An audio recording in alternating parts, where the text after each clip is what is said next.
Uniknya, Buddha Dharma itu sejalan dengan sains. Salah satu hal yang tadi kita sudah tonton adalah video tentang ketika saya membaca teks ini, apa yang tadi dijelaskan di video tersebut kok nyambung ya. Jadi antara sains dengan agama, memang kalau kita tidak terampil, bisa terjadi perbedaan. Uniknya, Buddha Dharma itu sejalan dengan sains. Salah satu hal yang tadi kita sudah tonton adalah video tentang How Old is the Earth. Bumi ini usianya berapa lama kalau menurut film tadi? 4,5 miliar tahun. Berapa lama?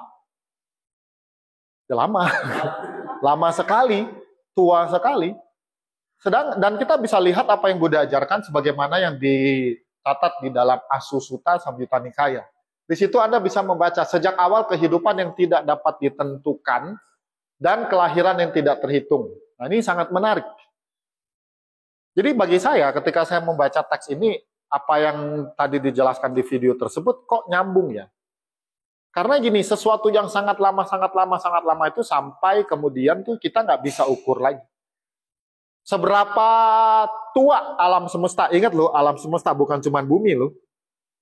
Ada begitu banyak misteri di alam semesta ini belum bisa diungkapkan rahasianya oleh para saintis. However, ketika melihat isi petikan suta ini, kemudian saya mengambil sebuah kesimpulan.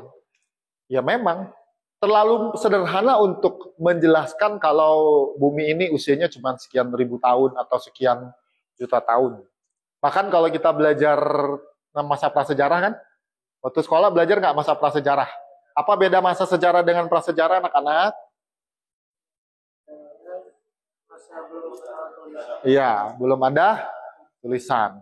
Satu hal yang kalau kita semakin belajar Buddhis, semakin mempelajari teks, mempelajari Buddha Dharma, kita akan makin amazed. Wow, keren ya. Di FYP TikTok saya itu sering muncul beberapa video yang terkait dengan ilmu fisika.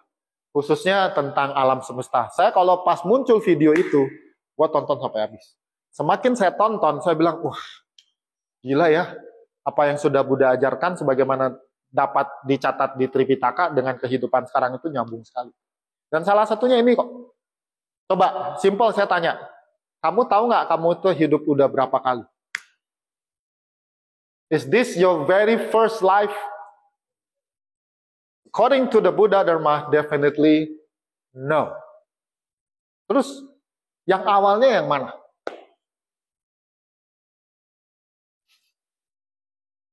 Can you tell exactly when is your first creation? Dan sebagaimana yang telah juga Buddha jelaskan, dari sekian banyak kehidupan, perumpamaannya adalah air mata yang keluar, kan? Air mata yang telah keluar, bertemu dengan yang tidak menyenangkan dan berpisah dengan yang menyenangkan. Intinya, teman-teman pernah keluarin air mata, pernah nangis, ya, dari kecil, gede, dan segala macam. Itu kalau dikumpulin, sejak kehidupan yang sudah tidak bisa dihitung lagi, itu jumlah air matanya lebih banyak itu daripada 4 samudra. Kok lebay deh. Gini, ajaran Buddha itu sering sekali menggunakan metafora. Jadi bahasa-bahasa sastra. Bagaimana membandingkan yang disebut lama? Yang disebut lama itu kayak apa? Jadi seperti ini. Kita pernah nangis, di kehidupan ini pernah nangis. Kalau dari kehidupan yang sudah nggak kehitung tersebut, semua air mata kita kumpulin, maka dia lebih banyak daripada air di 4 samudra besar. Jangankan samudra, itu main aja di Pantai Kute kan. Itu kalau kamu ngumpulin air mata itu, satu bak tuh berapa lama? Kira-kira seperti itu. Jadi kamu bisa lihat ya, Science, Buddha Dharma, dia sejalan.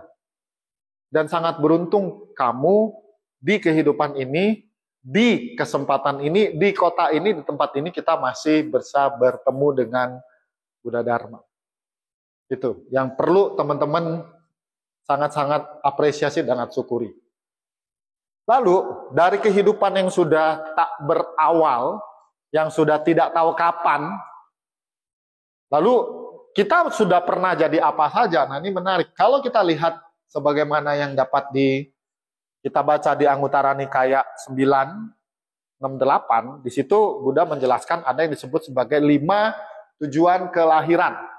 Dan my friend, we've been there. Emang kamu nggak pernah tinggal di neraka?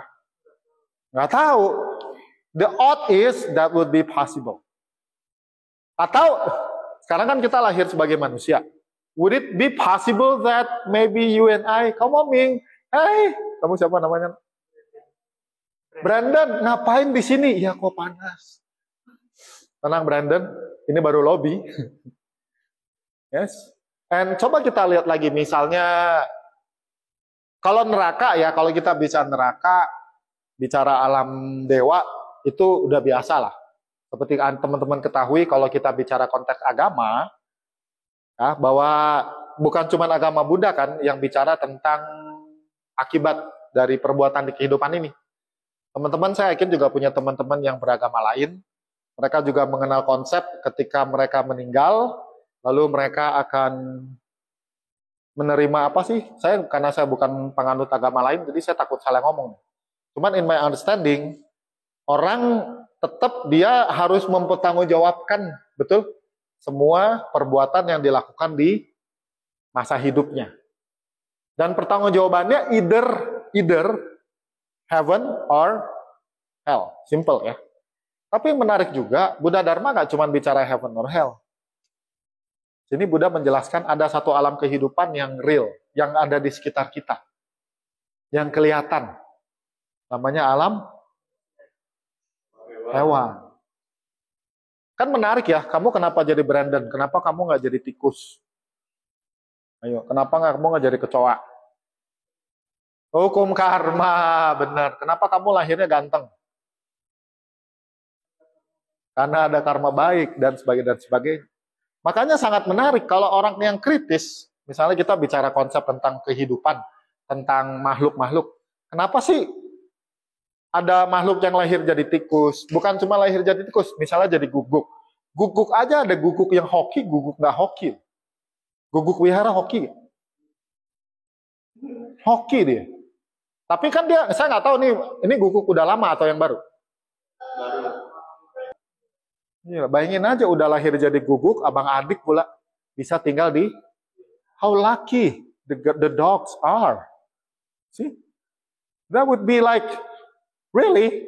Tapi ada juga hewan-hewan yang nggak seberuntung mereka kan? Betul? That's real gitu. Dan di agama Buddha dijelaskan kok kenapa ada kondisi-kondisi yang bisa terjadi seperti itu.